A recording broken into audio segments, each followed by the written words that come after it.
Une réouverture de la frontière chinoise est peut-être à l'horizon. Des reportages font état de l'assouplissement d'une règle majeure, le séjour obligatoire de 5 jours dans des installations de quarantaine après l'arrivée en Chine.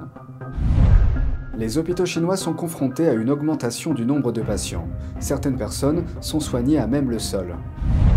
Le premier lot de vaccins occidentaux arrive en Chine, mais ils ne sont pas destinés aux citoyens chinois.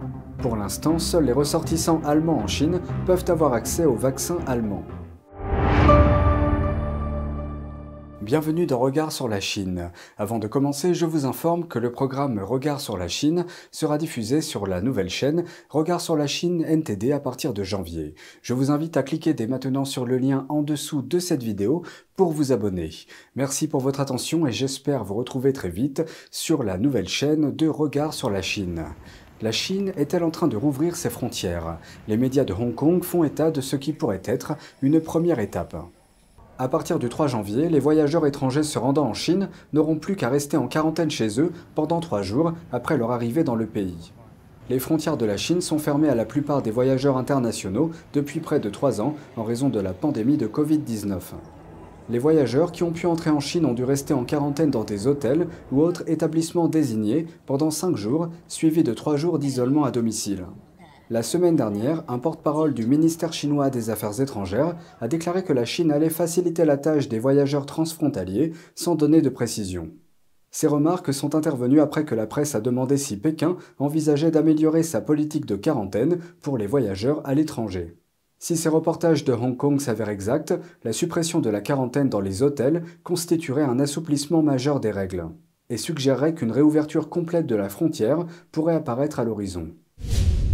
Sur le front de la santé publique, l'épidémie de Covid-19 en Chine s'aggrave. Le nombre de personnes exposées à l'infection monte en flèche et le système médical du pays se débat pour y répondre. Voici la suite.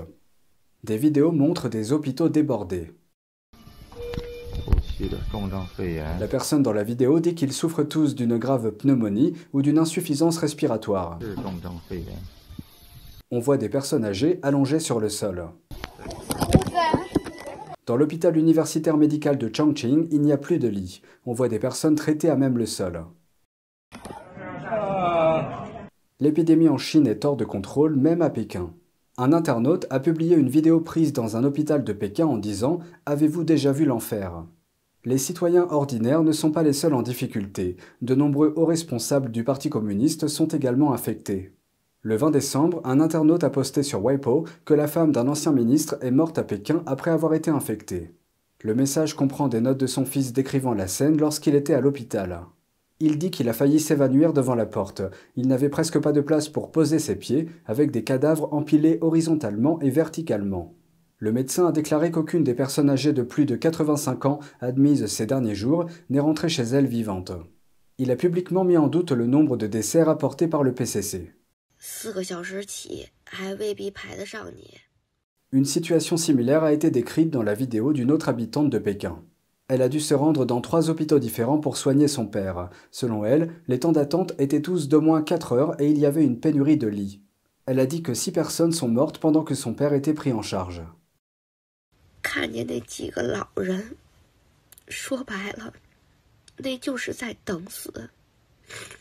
Et certaines n'ont pas obtenu de lit avant de mourir.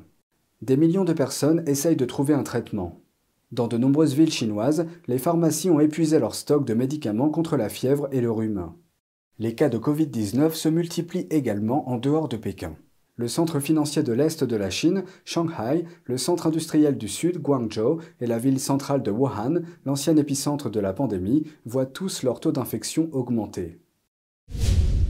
Le premier lot de vaccins occidentaux contre le Covid-19 est arrivé en Chine la semaine dernière. La cargaison contenait 11 500 doses du vaccin BioNTech fabriqué en Allemagne. Ces vaccins sont destinés aux ressortissants allemands vivant en Chine. Les personnes d'autres nationalités ne seraient toutefois pas concernées. Cet envoi survient après que l'Allemagne a accepté de mettre des vaccins chinois à la disposition des citoyens chinois en Allemagne. L'Allemagne fait également pression pour que les étrangers, autres que les ressortissants allemands, puissent avoir accès aux vaccins allemands s'ils le souhaitent.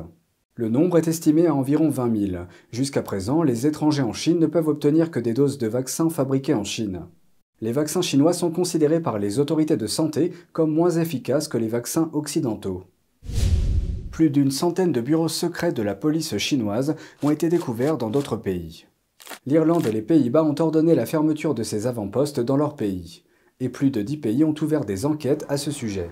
Aujourd'hui, le Japon se joint à eux. Le secrétaire en chef du pays déclare que le Japon prendra toutes les mesures nécessaires en clarifiant la situation. Il a ajouté que le Japon avait envoyé un message aux autorités chinoises, disant que toute activité qui violerait la souveraineté du Japon serait inacceptable. Le groupe de défense des droits de l'homme Safeguard Defenders a affirmé que les autorités chinoises ont secrètement établi plus d'une centaine de bureaux de police à l'étranger dans 53 pays. Dans ses rapports, Safeguard Defenders a révélé que le département du travail du Front uni de Chine est impliqué dans la gestion de ces avant-postes de police. Ils sont soupçonnés d'être chargés par le Parti communiste chinois d'influencer des groupes à l'intérieur et à l'extérieur de Chine en faveur du parti. Jeudi, la Chine a de nouveau nié l'existence de ces postes de police. Jeudi dernier, des avions de combat taïwanais ont volé dans la zone de défense aérienne du sud-est de l'île. L'armée de l'île les a envoyés pour repousser près de 40 avions chinois qui avaient pénétré dans la zone. Selon le ministère de la Défense de l'île, l'incursion comprenait 21 chasseurs et 4 bombardiers H-6. Des avions de guet, des avions anti-sous-marins et des avions de ravitaillement en vol ont également fait leur apparition. La plupart des avions ont survolé une voie navigable connue sous le nom de canal de Bashi. De là, ils se sont dirigés vers une zone située au large de la côte sud-est de l'île.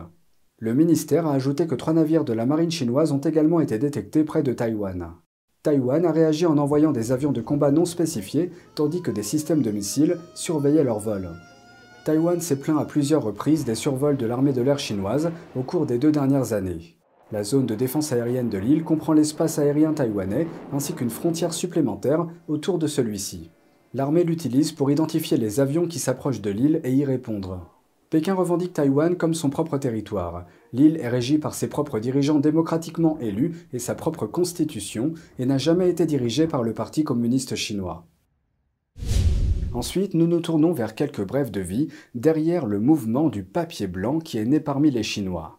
Des étudiants chinois au Canada ont partagé avec nous ce qu'ils ont décrit comme leur histoire d'éveil, de militants pro-régime chinois à manifestants luttant contre le totalitarisme. Voici ce qu'ils avaient à dire. Les jeunes Chinois sont généralement restés très silencieux au sujet du régime au cours des dernières décennies. Mais un récent incendie dans un quartier du Xinjiang a fait naître un changement. Les barrages routiers mis en place dans le cadre des mesures locales contre le Covid-19 ont empêché les camions de pompiers d'entrer dans un quartier. Un bâtiment avait pris feu et à cause de cela, il était difficile de secourir les personnes à l'intérieur. Il s'en est suivi des protestations dans toute la Chine contre la politique du zéro Covid-19 du pays. Comme les manifestants tenaient des feuilles de papier vierge, le mouvement a été surnommé la révolution du papier blanc. Des ressortissants chinois dans d'autres pays ont également organisé des événements pour soutenir le mouvement. La version en langue chinoise de NTD s'est entretenue avec des étudiants chinois au Canada, pour savoir pourquoi ils ont choisi de s'opposer au Parti communiste chinois ou PCC. Soutenir la révolution du papier blanc est quelque chose que je pense avoir l'obligation de faire. J'aime vraiment ce pays, la Chine. J'aime ces gens, je veux les protéger. Je veux faire quelque chose pour mettre fin à leur souffrance.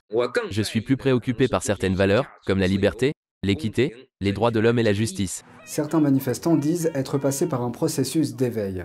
Certains faisaient partie des rangs de ceux que l'on appelle les petits roses en Chine. Un terme utilisé pour décrire les jeunes qui soutiennent fermement le Parti communiste chinois. Ce n'est pas en un jour que l'on se rend compte à quel point le système chinois est vicieux. J'ai en effet été un petit rose relativement loyal. Mais après avoir été en contact avec le côté sombre du Parti communiste chinois, j'ai réalisé ce qui pèse vraiment sur le peuple chinois. C'est le Parti communiste. Après cette prise de conscience, Wester Yang est devenu actif dans le soutien pour la liberté et la démocratie en Chine. Aujourd'hui, il est le président de l'Assemblée des citoyens, une association d'étudiants chinois basée au Canada. Sa mission est de lutter, selon ses termes, contre le régime totalitaire chinois. L'accès libre à Internet joue un grand rôle dans ce changement chez les étudiants chinois. Après avoir brisé le blocus de l'Internet en Chine, j'ai acquis une connaissance de base des choses que le Parti communiste a dissimulées, comme le massacre de Tiananmen. Après mon arrivée au Canada pour l'université, j'ai progressivement commencé à prêter attention aux avocats des droits de l'homme en Chine. Ils disent qu'ils espèrent que le mouvement contre le PCC va se poursuivre. Sur la route de l'anticommunisme, personne n'est seul. Avant, je pensais que l'anticommunisme était un choix, mais maintenant je pense que c'est une responsabilité.